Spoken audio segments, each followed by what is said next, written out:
I love power-ups.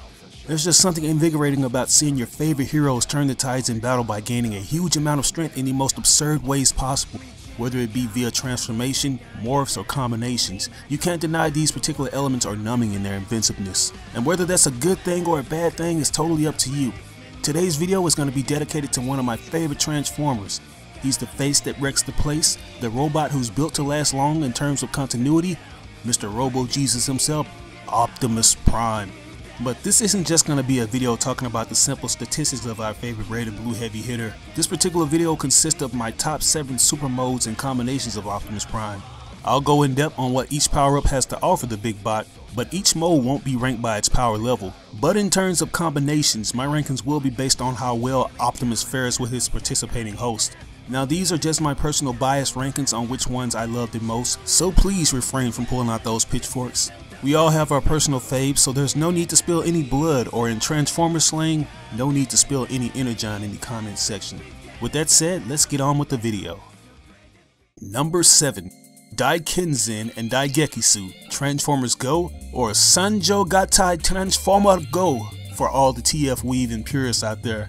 If you ever thought Hasbro or Takara couldn't sink low enough by pimping your favorite TF series just to sell toys, then Transformers Go would be the #1 prostitute on the corner.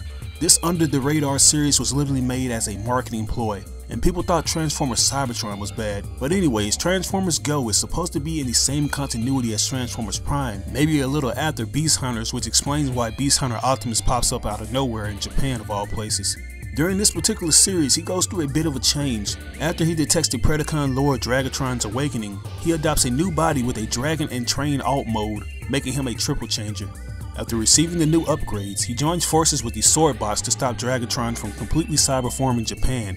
But in order to stop the Predacon leader, he combines with Gokenzen and Gogekiso to form the Super Samurai robot Daikinzen. This power-up gives him a huge boost in strength, speed, and agility. He wields 2 dual blades and possesses the ability to practically cut through damn near anything with his Fierce X Slash. Unfortunately, I had to put this power up at the bottom of the list because Optimus has little to no control over the combination. Since Transformers Go is an animated series consisting of 2 concurrent volumes of episodes, it mainly focuses attention on the 2 respective leaders being Kenzen and Gekigotsumaru. Although both series have the same outcome with Optimus combining with either Swordbot team, the robot in control depends on which volume it is, meaning if it's the TF Go Samurai volume, Kenzen will take control of the combination, while Gekigotsumaru sees control in the TF Shinobi volumes. So basically when it boils down to it, our main bot is used as nothing more than a high-powered extension. Number 6. Optimus Supreme, Transformers Energon.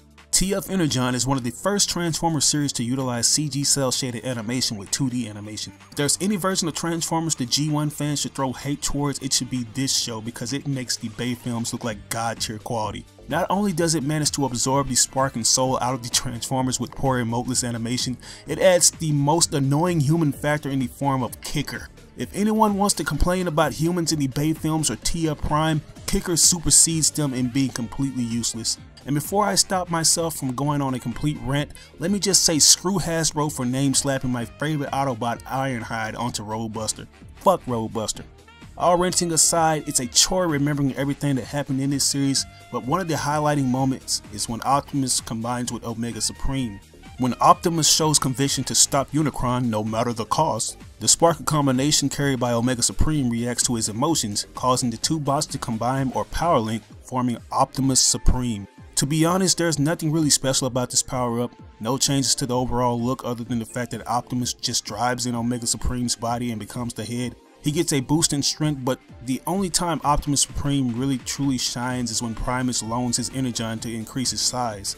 I'm not gonna lie to you, if I wasn't such a huge fanboy of Omega Supreme, this form probably wouldn't have made the list. I encourage adult and kids fans alike to avoid this series. Nothing in this series builds to anything. Hasbro could have used this opportunity to give us the Transtech series since they cancelled production after Beast Machines, but no, we got TF Energon. Seriously, screw this series. Number 5. Omega Prime, Transformers Robots in Disguise 2001, aka Transformers Car Robots.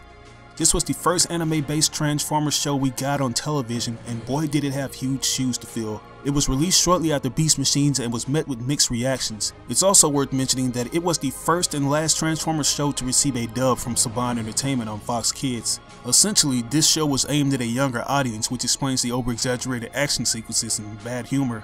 So don't expect any deep thought-provoking plot elements with this one. Basically, it's up to Optimus and the Autobots to stop Megatron and his Predacon squad from running wild on the Earth. This version of Optimus is pretty cool, definitely one of the most proportioned versions of Optimus I've ever seen. It's the first time I ever saw him use his super mode and a combination in any TF series. He uses his vehicle mode cab and trailer to form a larger, more powerful battle mode called Super Fire Convoy. But somehow Robo Jesus still manages to get his ass handed to him even after the added perks. But here's the redeeming factor. Similar to the original G1 Origins, Alpha Trion not only creates Optimus Prime, he also creates Ultra Magnus, except this time they're not best friends, they're brothers. Now we all know that Magnus has always been the loyal soldier who holds it down for his Autobot team, but this version not so much. Thanks to his brother Optimus being chosen as the new Matrix of Leadership bearer instead of Magnus himself, he becomes a bitter self-entitled prick who refuses to work with any of the Autobots. Due to Ultra Magnus' greed to obtain the Matrix, he forces Optimus to combine with him, becoming Omega Prime. He thought he'd gain full control over the Matrix, only to discover that he and Optimus both had equal control over the new form. And man, is this guy literally made of sterner stuff. He can take a full-on barrage of blasts from a fleet of Predacons, including Megatron, and he can shoot out multiple secret missiles with his Omega Arsenal blast. Nothing flashy, but it gets the job done. Number 4. Beast Hunter Optimus Prime, Transformers Prime. TF Prime is sort of the spine that holds newly introduced Align continuities together.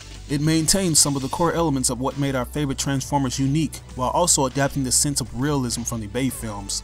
That's right, say what you will about the live action films, but if it wasn't for their creation, TF Prime wouldn't exist and Peter Cullen would still be retired from voicing Big Bot. I'm just saying. But anyways, TF Prime has a little bit of everything for fans new and old. From the Autobot and Decepticon standoffs, and they have so many epic moments. Like that epic moment where Optimus Prime rose from the ashes with new upgrades. After Megatron gained access to the Omega Lock and recreated the Decepticon fortress right across from the Autobots' base, Megatron decides to wreck shop and destroy their secret hideout, leaving Optimus with the ultimate decision of destroying the base's ground bridge. But before he could escape with the rest of the Autobots, the Decepticons destroyed the base, causing it to collapse on him in smokescreen. He suffers near fatal wounds after most of the wreckage collapses on top of him. Thankfully, our boy Smokescreen manages to pull him out and retrieve the Forge of Solace from the Decepticon warship. From there, Smokescreen uses the Forge to fully revive Optimus, granting him a new, more powerful body in the process. And let me just say that this power-up is nothing short of awesome. It's beefier and it makes Optimus look like he's ready to take on an intergalactic slugfest with anyone who's brave enough to step up. It comes equipped with a jetpack and a Gatling gun that has enough power to take out a horde of Decepticons in one foul swoop. I can't say enough to describe how cool this form is. It completely wrecks anything in front of it, and it's probably the only super mode that remains permanent on Optimus in the list. Number 3. Jetconvoy Optimus Prime, Transformers Revenge of the Fallen and Dark of the Moon. One shall stand and one shall fall. Unfortunately, this movie failed due to the 2008 writer's strike. Probably the worst out of the Bay films, Revenge of the Fallen is overdone on all levels. Overdone action, overdone human elements, hell, even Megan Fox is so overdone to the point where she looks like a soulless husk who's only there for all intents and purposes to get your average nerd to shoot out salty dick tears. I mean, come on, this is a product intended for kids and Bay's already trying to make little boys' pants tighter. Seriously, this guy finds a way to shoot the camera directly up the hot girl's equator in every movie, and I challenge you to name one TF film that hasn't done it. And if he doesn't do it in The Last Night, please don't come back to this video and use that as an example. But anyways, this movie has its good moments. Optimus does a good job of making himself look like a badass after he beats the ever-living shit out of Megatron and his goons. I mean, if you remember in the first film, he was thrown around like an outdated GTX graphics card by Megatron. He even has a couple new toys in his weapons arsenal like his high-powered Energon hooks, but the coup de grace of this film comes in near the end.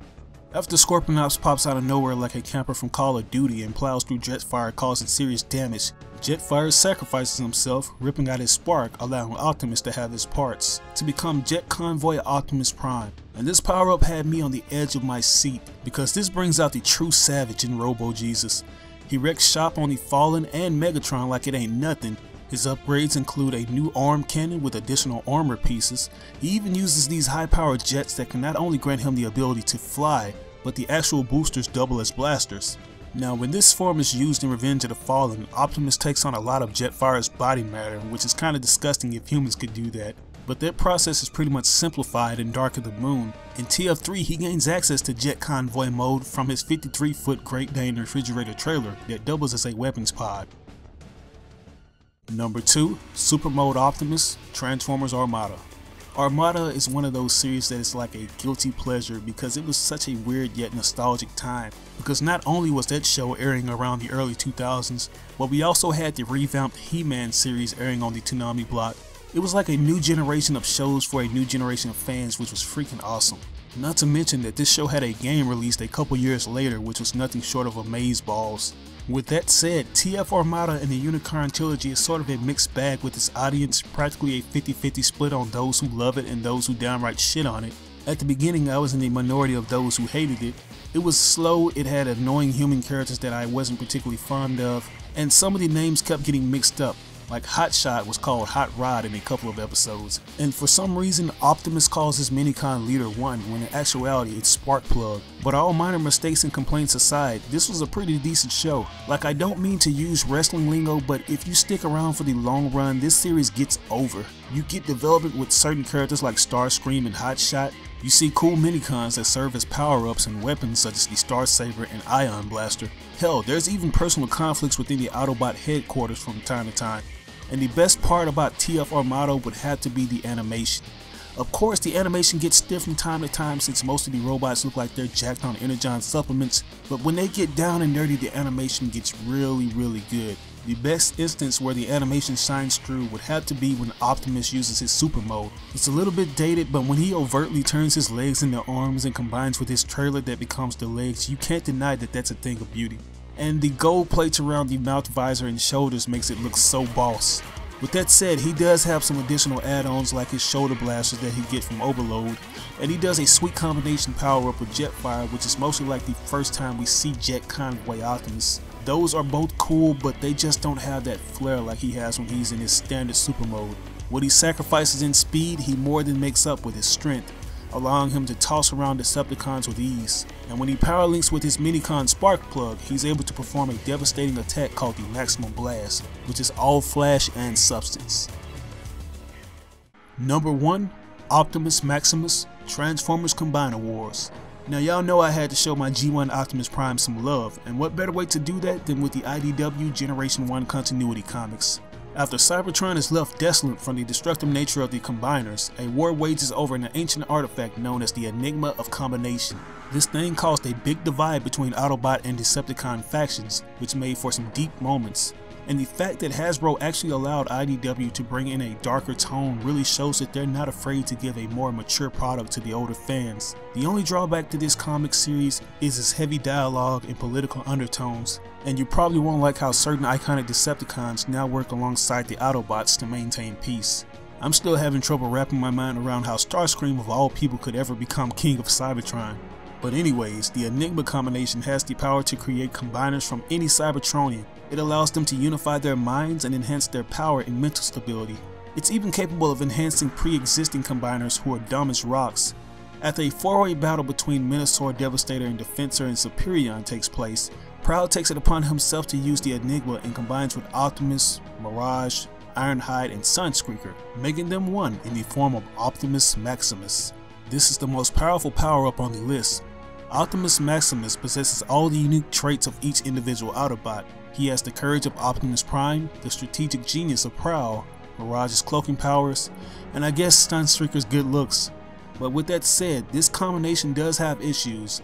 Since the Autobots are relatively new to combining other than Prowl, they have an internal struggle on who will control over the new body. But they eventually agree to fight as one cohesive unit and get the job done, totally mopping the floor with Minosaur and Devastator. But that's basically all I have for you guys today. This is just a little fun video I want to share with you guys regarding my favorite super modes and combinations of Optimus Prime.